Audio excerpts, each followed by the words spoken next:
Alright. What's up guys? Gandang hapon. So backpack gaming tayo ngayon. Dala ko yung mga oil filter. Papa-change oil ako sa Caloocan.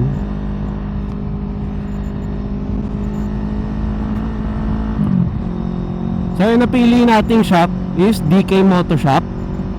Nasa 10th Avenue Caloocan siya. So mag-enlex na ako para mabilis-bilis, para makaiwas tayo sa Christmas rush. So na-recommend siya ng tropa natin, Sir Wendell. Salamat. Trusted daw yun sa mga PMS, electrical at iba pa. Kaya doon na rin tayo pupunta.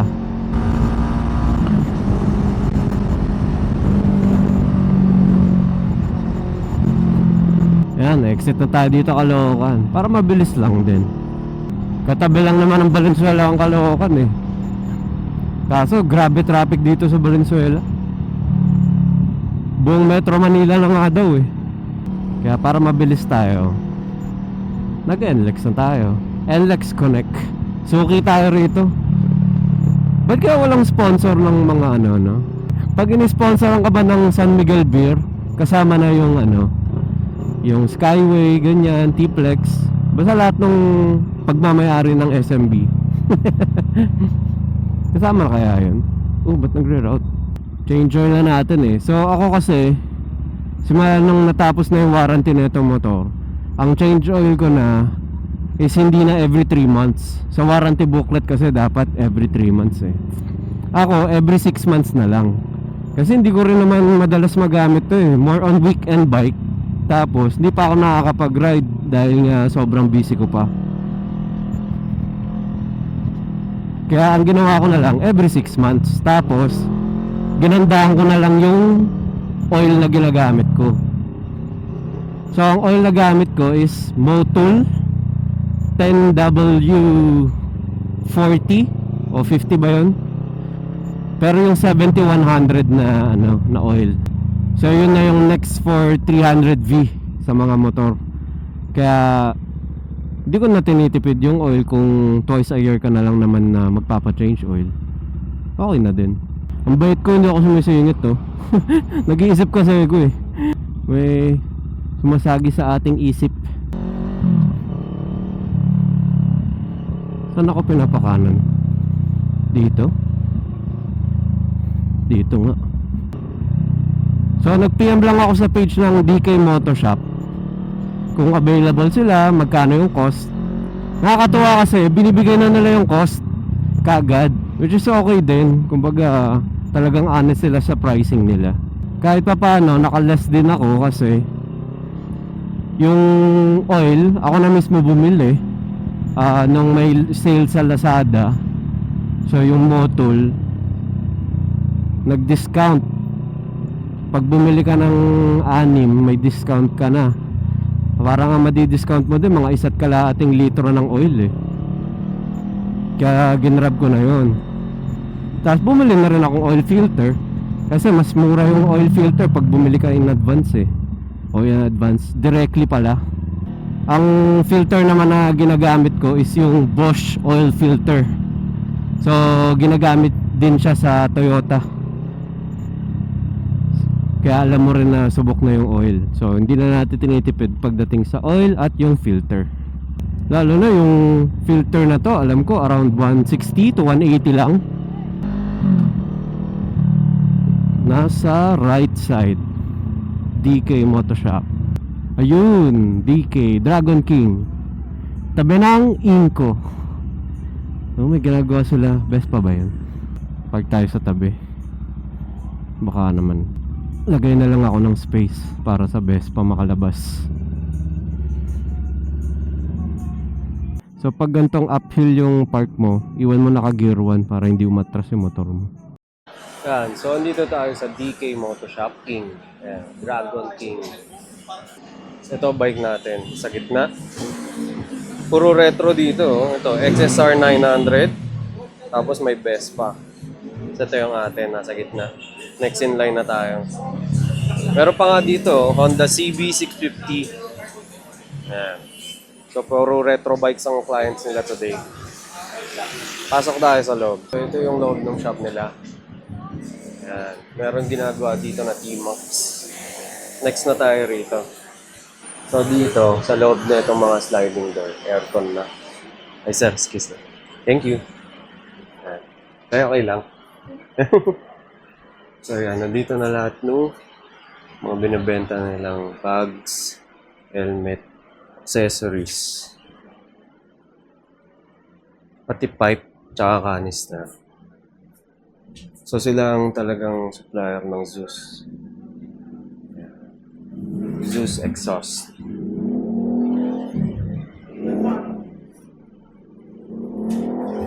So, both sa helmet, meron sila mga jacket, tsaka gear. Kung ano-ano pang motorcycle needs. Dami nilang pipe.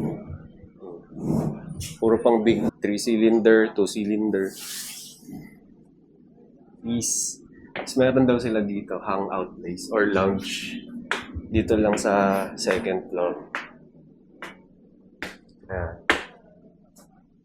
Pwede nyo lagay yung mga helmet nyo rito. Ito yung atin. Kinis. Tapos, tambay lang kayo rito. Ayan. So, libre na wifi dito. Ito na yung wifi password. Tapos, libre ka ng manood ng TV habang inaantay mo ma-service yung motor mo. Refreshment, tubig, kape, libre lahat yan as long as magpapaservice ka.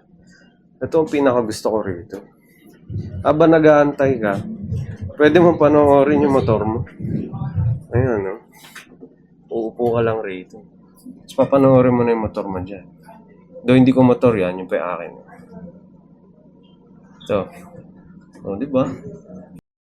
So, yan, kagaya na ibang motor shop. Pwede mo i-testing lahat ng exhaust nila. May silencer o wala. Yan, si Bro Dodge, naka Honda ADB. Kumuha siya ng Zeus exhaust. Pakinggan natin, ha?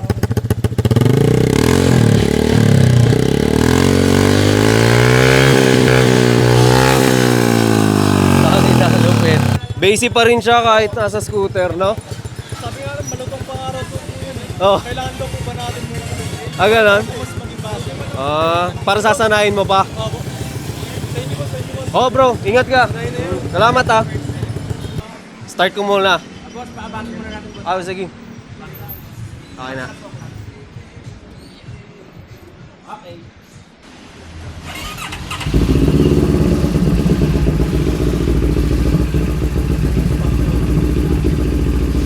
Tingin ko lang mag-60. Kailangan kasi mainit-init eh. Thank you, kuya. Photographer. Ha? Videographer mo yan. Videographer. Kaya gumagalaw. Hindi ba kayo nahihirapan dito sa side mirror? Hindi naman. Gilid? Sanay na ako eh. Tsaka hindi kayo mga kalay. Hindi naman. Mamaya apuan mo. Oh, wala. Pre. Okay. Wow. Okay. Mas maganda yung sa motor niya. Napaparinig namin tayo. Sarap. Ayan. Sound check daw. XSR 900. Ay po. Kung...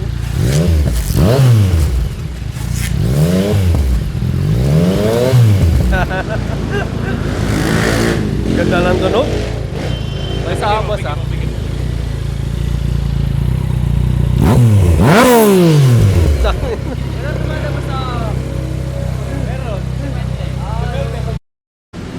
Yan, tapos na yung T-Max. Atin naman yung next. Pogi din ang T-Max oh. Tingnan nga yung ilaw. Lakas.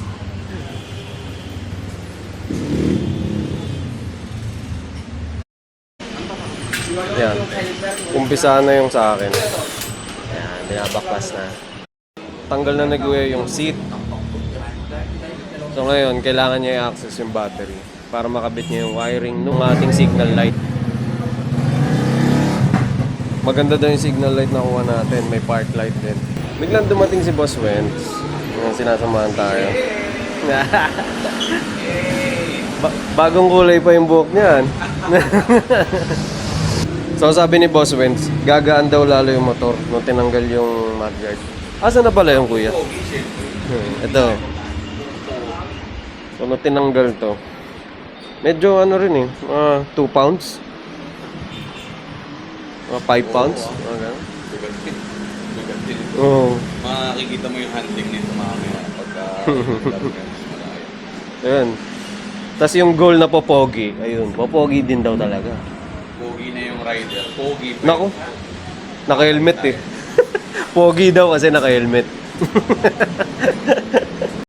Food trip muna kami dito sa Sushi Master. Yan.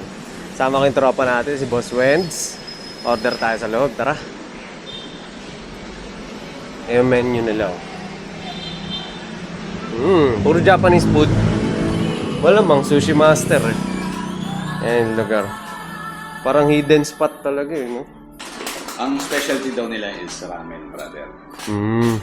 Try natin yung special. Ito, best seller. Chashu, tsaka tonkatsu. Solid yung food nila, oh. Yung akin, tonkatsu ramen. Sa'yo, Boss Wentz, ano yan? Chasu. Chasu. Ayan. So, parehong best seller nila yan dito. Kami na bahala mag-taste test para sa inyo. So, natikman na namin. Sa tonkatsu ramen, sabihin ko, 5 out of 5 masarap siya. Lalo na sa price niya. Chasu ramen. Chasu ramen kay Boss Wentz. Yes. Sarap. 5 out of 5 din. Oh, 5 out. Yung. For its price, ha? Value for money. Oo, value for money. Kasi, 220. Tapos solo.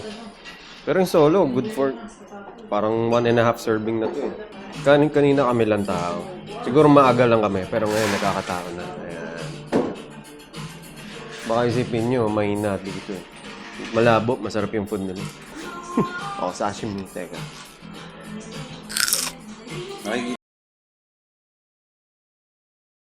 Nakabit na ni Kuya yung signal light.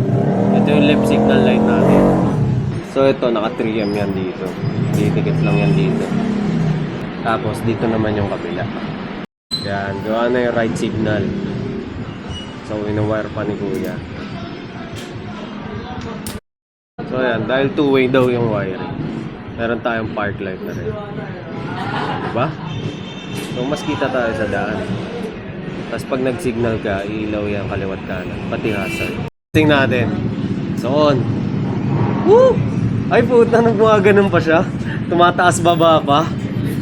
Sige, left signal. Ayun.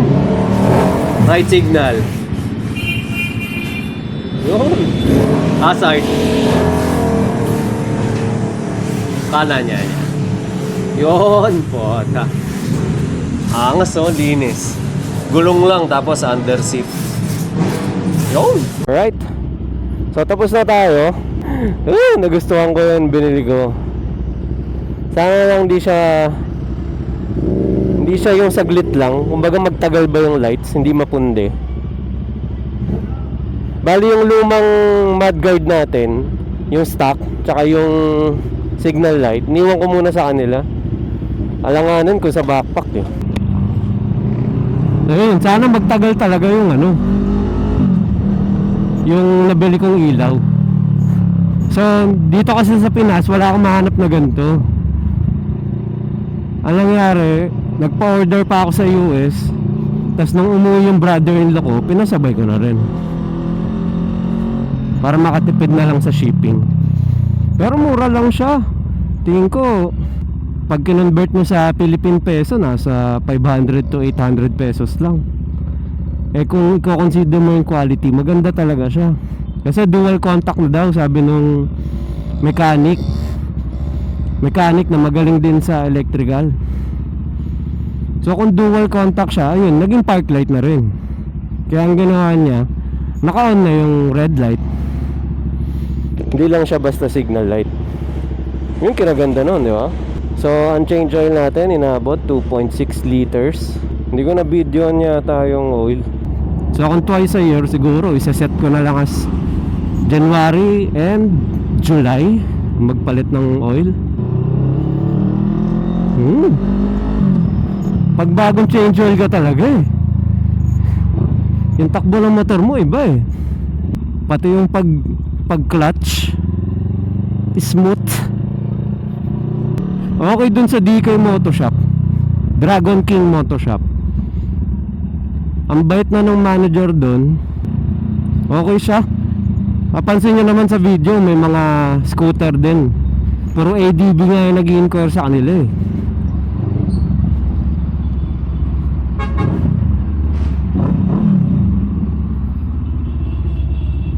Katakot naman yung boss. Ayun. So nag-U-turn na ako. Mag-NLEX na lang rin ako pa uwi dahil sobrang traffic. At least ito, pag exit ko, halos nasa likod na ng bahay namin. Signal light. Wow! Bago signal light, gamitin natin palagi. Joke lang, ginagamit ko talaga palagi yan. Kaya naman, kinaganda pa dyan, ang 700 CLX Sports, auto cancel ang signal light.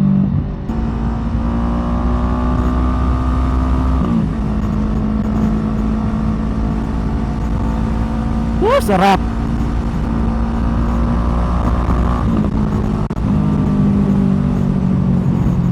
Yehey! Sarap talaga. Sarap magmotor. So kung umabot ka sa part ng video na to, maraming salamat. Peace.